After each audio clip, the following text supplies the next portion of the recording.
Reagan, scheduled to chat with the guy we really like, Jordan Richard from Swish Cultures, coming up. Chris, he's already here. Yeah, we Let's here on go. time. Can you hear me? Oh, you are the best. We'll get the screen figured out in a second. I think the guys at the studio are gonna fix that. But Jordan Richard from Swish Cultures is one of our favorite content creators out there, man. You know how we feel about your work. You're crazy grinding, man. Yeah. You're at games all the Crazy time, grind. doing like pre-game stuff, post-game stuff, turning around videos. How's everything going, man? Man, it's going really well. I should ask y'all that question because the last time we talked, the whole culture of Sacramento has changed. Look at you guys. I'm in the backstage of the studio waiting to be brought in. Big time. You guys are killing it up there. Dude, you're killing it. Well, I appreciate you taking some time because I know you're super busy. Dude, let's start with the Kings, man. You watch hoops. You see teams all over. I'm curious your perspective. Have you been surprised by what Sacramento's been able to do this year? Man, I've been surprised by everything. The presentation. You guys are lighting the beam now. Y'all didn't have a beam the last time we had a conversation. No, we did not. Yeah, the Mike Brown fit with the team has been amazing. The spacing, I witnessed the second highest scoring game ever. I was at that game. Malik Monk's confidence. You got Red Velvet now. He's averaging 22 points in the last 3 games. Sabonis, All-Star. Fox, All-Star. If we had this conversation last year, just having 2 All-Stars, probably a lot of Kings fans would have probably said no, and now look at the whole culture. I like it. I really like it. I like what's going on over there for sure. That's it is wild, Jordan, that we haven't talked to you since then. We saw you at Summer League for a brief. That's right. And I remember you and I were waiting for, I think it was Keegan Murray was going to do a post-game scrum. And you looked at me and you're like, I forget exactly what you said, but you're like, man, he's like the real deal. And I'm like, I know. I want to ask you more about the Kings as a whole, but really quick too, because we're talking about that. What do you make of Keegan Murray's season, especially with some slumps, some up and downs, but finding a way to be a smooth NBA ready player his rookie year? Man, honestly, I like Keegan. I mean, I think he's shown a lot, what he can do in the Summer League. I know now that the roles have kind of changed for him a little bit. I think he could play a little bit more off the bounce than he showcased during the season. We saw a lot of that during the Summer League. Yeah, more freedom. But I think, what is he shooting from 3 right now? It's like high 30s, I believe. You guys have a lot of players shooting in the high 30s. Yep. And I think that, it's going to start clicking for him. I know it's been up and downs. That's how the rookie season goes. But I mean, when you're number 3 in the West, that's what happens to a lot of rookies, when you guys are really competitive in situations. So, I see big things for him. Shoot, the way he's playing is helping his brother in Iowa. Now teams want to draft his brother, his twin. So, I mean, it got to be going well. I mean, when you're shooting high 30s as a rookie too, from 3, those are some positive signs. And, if you're a Kings fan and you didn't watch the Summer League games, make sure you go watch because he has some stuff off the bounce that he offers too. Yep.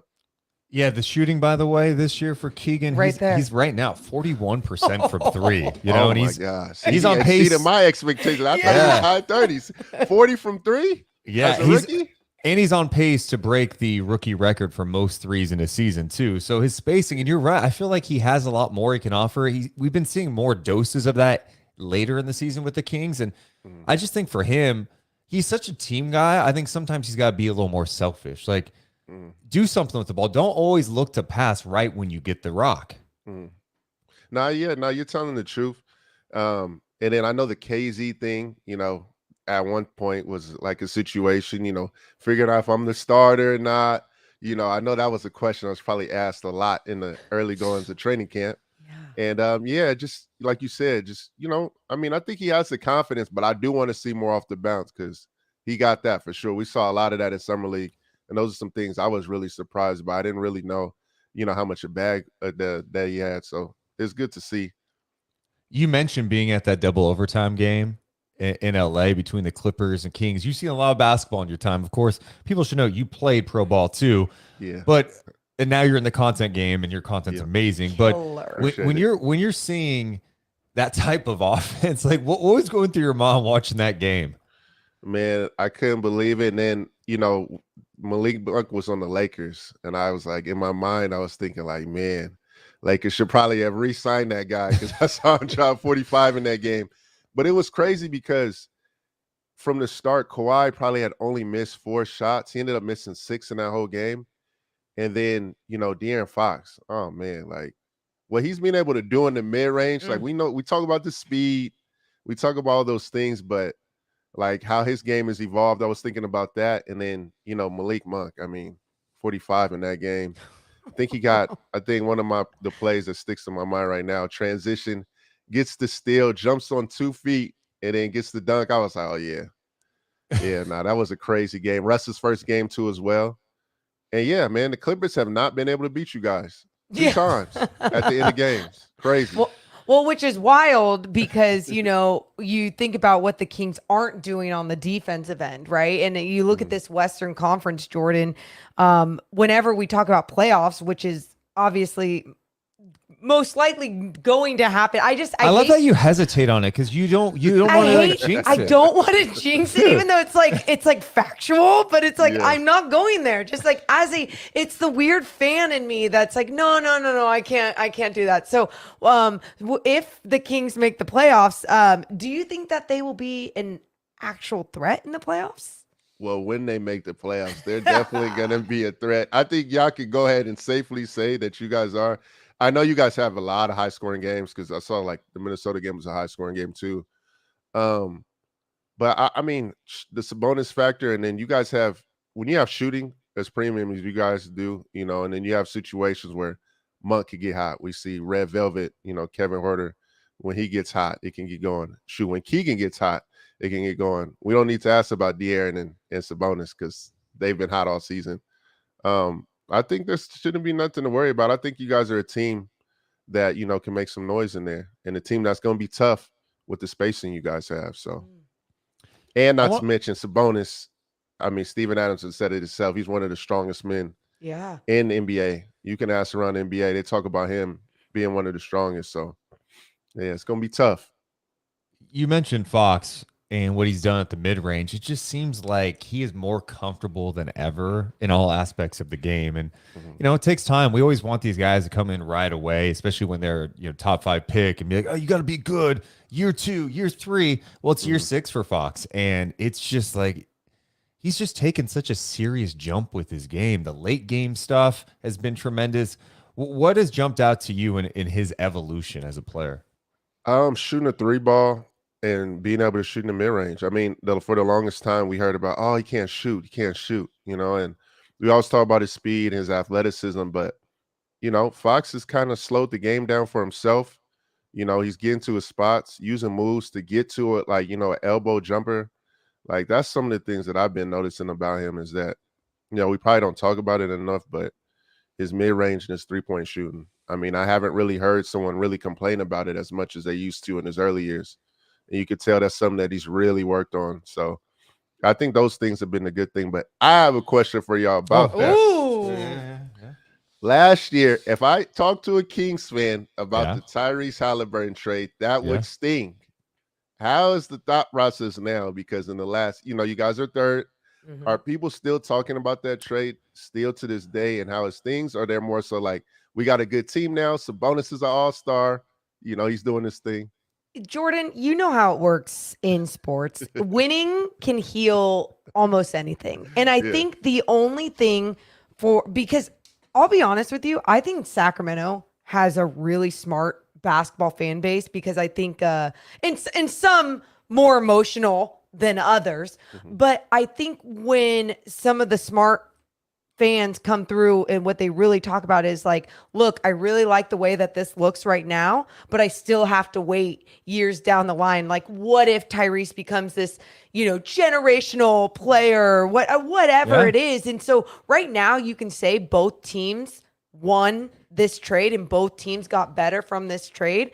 And to me, that's all that matters because the Kings needed this moment. They needed this type of thing to happen after a big trade, even if it meant sacrificing someone like Tyrese Halliburton. So I think a lot of people are happy because they're winning. But man, if they go back to losing, it's going to go back to that Tyrese Halliburton trade. Yeah, I would say this too, Jordan. Like, I think the initial outrage of the trade was just outrageous.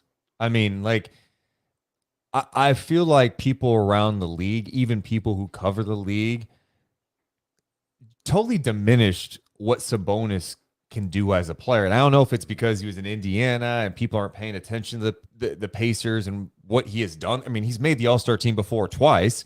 And then in addition to that, I think it was, oh, what is Sacramento doing? The Kings. It's Yes. Kings, you know, they've had this reputation. So it was kind of the perfect storm. I do agree. Like, look, if Tyrese turns into like some Hall of Fame player, it's going to sting down the road for sure. But the Kings, their culture shifted. They took Tyrese Halliburton, who is, I love the guy. I love his game. He's an all-star. And they have 2 all-stars now. It got the most out of Fox. Sabonis playing at the 5, orchestrating the offense has been tremendous. But to me, it's more about what you led with when you joined us, the culture. They've got a culture now. Mike Brown, when he got hired, was talking about, yeah, every organization needs to have a soul. Well, it seems like the Kings actually have a soul now. They have a style of play. They have multiple guys who can score. They play a fun brand of basketball, and they just like the ball. Like, Fox likes basketball. Sabonis, he likes basketball. So there's a connection there. They all work hard. Hey, trades are not easy to make, especially one like that. I think overall the Kings have to be beyond pleased with what it's looked like so far. Yeah, no, I agree. Were you guys nervous about the Mike Brown too as well? Like, I remember there's a clip that kind of went viral where they were shooting a free throw. This is a drill we used to do when we were little. Yeah. And then on the miss, everyone was running.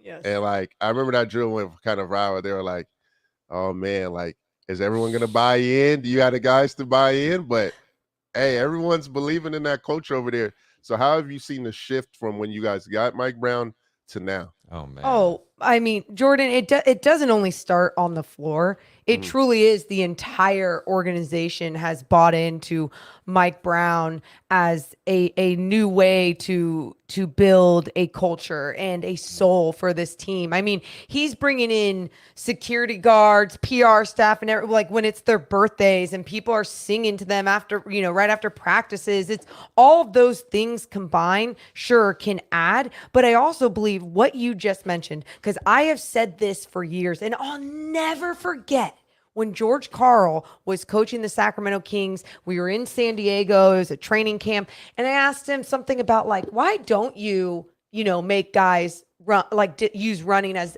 discipline or whatever? And he's like, like that's like for college days. Like, you don't do that to pros. And all I'm thinking is like, no one's buying in, bro. And then you look at Mike Brown, and he not only implements that type of discipline, like, hey, you got to sprint if you're not going to do something right, but people buy into him because they respect one another, they trust one another, and it has made the biggest difference on the court. Well, I think the other thing is like when your best players are coachable, your best players want it, it makes it easier for everyone else to buy in. And I also think Mike brings that accountability. But he also is not just like a hard ass. Like, I think the Golden State time helped him so much where he went, oh, wait, we can still like have fun. Basketball's still a fun game. We can blast music while we're practicing. We can have fun, be a family while also having structure and accountability. It's been the perfect blend so far, man. It really has. And I think the other thing I want to ask you about, as someone who played, like, we talk about practicing and load management's been a big topic. Paul George said something the other day on JJ Redick's podcast saying, like, I think practicing it hard and playing more minutes actually helped when it came to playoff times. It helped. And you see more and more teams kind of shine away from that. The Kings practice a lot. Their guys are playing minutes.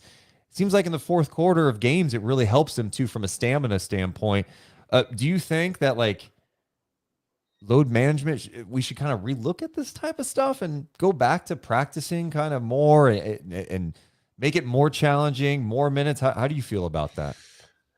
Man, it's tough because I'm a practice person. But at the same time, man, what practicing does come injuries too when you practice like that. And that's just the balance that kind of sucks about it. Like overseas, that's why you see Sabonis miss the Ironman, play through any injury, but you practice 2 times a day, full tape. There's been times like the day before a game, we'll go tape practice. And I used to be exhausted, but it used to help us. But at the same time, you got a lot of fans that want to come see, their favorite players. So if they get hurt, then what? Then it's like, yo, I mean, why are we practicing? He got hurt in practice, and then that's the issue. So the NBA's, trying to figure out a good balance in terms of that. So that's what's kind of tough in those regards. Like, do you practice, especially in the Clippers case, someone get hurt in practice for them, fans are going to be mad. They're tired of that, So that's just the only thing that comes with it that's kind of bad, because I feel like some of my injuries may have come in practice and not even in the games when I practice that amount. Do you, and this is tough too, because I feel like there's certain guys in this league, and I would say for all athletes, that are not able to take a hit or play through a certain type of injury. And I think so many weird sports talk wants to go to like being masculine, being able to fight through it, and like you gotta be able to fight through a broken bone or whatever. And I'm not saying that. I'm just saying I think there are certain levels of where we're not seeing people fight through a tweak or something that may not actually alter their game.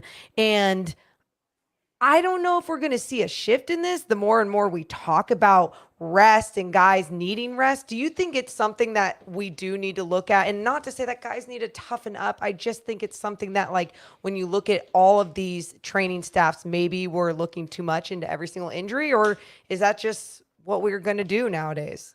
I think it's going to be something that we're going to do nowadays, but it's kind of funny that you brought this up, because like 3 weeks ago, I'm trying to remember who I had this conversation with, but they were like, you need to look and see like the longevity of players more so. More players now are playing a lot longer than they would back in the day. And then it made me think about it, because at first I was like, man, yeah, you're right. There's that fan that comes to a game, they have a risk of, not seeing their favorite player. But then they brought that up because I was talking about John Stockton and how he's been able to, he played all those years, and I didn't feel like someone's going to catch the assist record. He only missed like a total of probably less than 10 games in his career, which is absolutely crazy. But then they had brought up, how players, the longevity of their careers wasn't as long. And, now that I think about it, we see, Bron, year 20, a lot more guys playing 10 plus. I mean, a guy like Taj Gibson, who we probably don't ever even bring up, shoot, he's played easily, 14 years, 10 plus years, like still going. You see a lot more of that. So that's kind of like a study that I would need to get into more of, like how players' longevity in their careers are going compared to how it was back in the day. Because I can't imagine not seeing Luka play all the way until he's 37. I hope we get to see KD play that long. It looks like he can play that long too as well. So, Yeah, Luka better get in some better shape. Yeah, man. if he wants to stay healthy and not get injured. Hey, he's averaging 30 plus. Hey, is the 30 the new 40? I mean, is the 40 the new 30? Is 40 the new 30 now? Oh, damn. That's actually a good point. I mean, yesterday they had 18 guys in the NBA score 30 or more. That's the first time it's ever happened in the league. Like, the scoring is just, it's outrageous. Hey, speaking of that, like, I was watching Suns Mavs yesterday, and KD's there now, and it just looks so disgusting. Like, their potential is nasty. Who do you like coming out of the West? Is it for you like Suns, Nuggets? Do you kind of dismiss the Grizzlies? Are the Warriors a threat? Who you liking in the West? This is the toughest question in basketball right now, because you cannot count out the Warriors. Number one, they've not had Andrew Wiggins there for like over a couple of months. Yeah. And I think people have lost that they don't have Wiggins. I know we bring up Steph, but when they get Wiggins back, that's going to be a team that's going to be tough to beat. And yeah, the Phoenix factor and Zionless Pelicans. That's going to be a team that's going to be tough too as well if Zion can get healthy. But back to Phoenix. I mean, I was watching that game yesterday. We don't talk about Kevin Durant defensively either. I mean, thank you. Deuce said this the other day to me. Deuce, you watching? I see like what he brings to that team defensively is A1. I know we talk offensively a lot, but what he brings on that end, and then you cannot double now off of Chris Paul and Devin Booker, and you see Booker's numbers increase. His assist numbers have been, crazy. 10 assists last game, 7 assists before. Man, that team is going to be tough. And then the Aiden factor, and then the Nuggets, always a tough team. Clippers, Lakers, they struggle with that team too. It's man, whoever gets out of that team's gonna, I mean, out of that the Western Conference is gonna be pretty beat up. You They're gonna you be didn't exhausted. you didn't mention the Grizzlies, huh?